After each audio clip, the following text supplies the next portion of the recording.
যুক্তরাষ্ট্রের নবনির্বাচিত president Donald ট্রাম্পের প্রশংসা করেছেন রাশিয়ার প্রেসিডেন্ট ভ্লাদিমির পুতিন। তিনি ট্রাম্পকে অভিজ্ঞ এবং বুদ্ধিমান রাজনীতিবিদ হিসেবে উল্লেখ করেছেন। তবে ট্রাম্পের নিরাপত্তা নিয়ে এক প্রকার চাঞ্চল্যকর বার্তা দিয়েছেন পুতিন। গত জুলাইতে পেনসিলভেনিয়াতে হত্যার চেষ্টার শিকার হন ডোনাল্ড ট্রাম্প। এছাড়া নির্বাচনের ঠিক এক মাস আগে সেপ্টেম্বরে আবার ট্রাম্পকে লক্ষ্য করে গুলি ছোড়েন এক বন্দুকধারী। এ নিয়ে গতকাল বৃহস্পতিবার খাজাখয় স্থানে এক বৈঠকের পর পুতিন সাংবাদিকদের বলেছেন, মার্কিন নির্বাচন প্রচারণায় যেসব ঘটনা ঘটেছে তাতে আমি স্তব্ধ।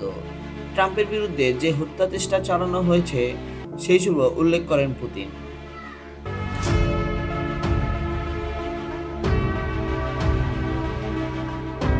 রুশ প্রেসিডেন্ট বলেন, আমার মতে ট্রাম্প এখন নিরাপদে নেই। পুতিন বলেছেন, দুর্ভাগ্যবশত যুক্তরাষ্ট্রের ইতিহাসে বিভিন্ন ঘটনা ঘটেছে। আমি মনে করি ট্রাম্প বুদ্ধিমান এবং আশা করি তিনি সতর্ক থাকবেন এবং এটি বুঝতে পারবেন। এছাড়া মার্কিন প্রেসিডেন্টের নির্বাচনী প্রচারণায় যেভাবে ট্রাম্পের পরিবারের সমালোচনা হয়েছে তা নিয়েও হতবাক বলে উল্লেখ করেন পুতিন। এদিকে গতকাল বিসিবির অনলাইন প্রতিবেদনে বলা হয়েছে, ডোনাল্ড ট্রাম্পের নতুন মন্ত্রিসভার জন্য বেছে নেওয়া হয়েছে একাধিক সদস্য ও মনোনীত কর্মকর্তাকে বোমা হামলার হুমকিও দেওয়া হয়েছে।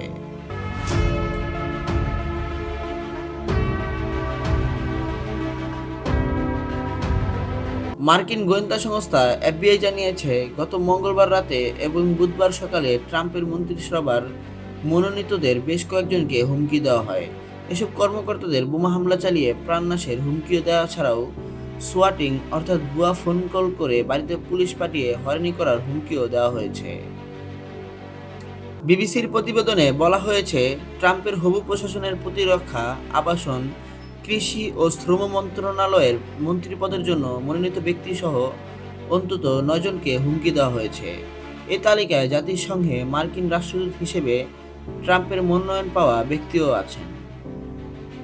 এরকম আরও গুরুত্বপূর্ণ নিউজ পেতে আমাদের ভিডিওতে একটি লাইক দিয়ে চ্যানেলটি সাবস্ক্রাইব করে বেল আইকনে ক্লিক করে রাখুন এবং ভিডিওটি দেখার শেষে আপনার মূল্যবান মতামত কমেন্ট বক্সে জানিয়ে দিন। ধন্যবাদ।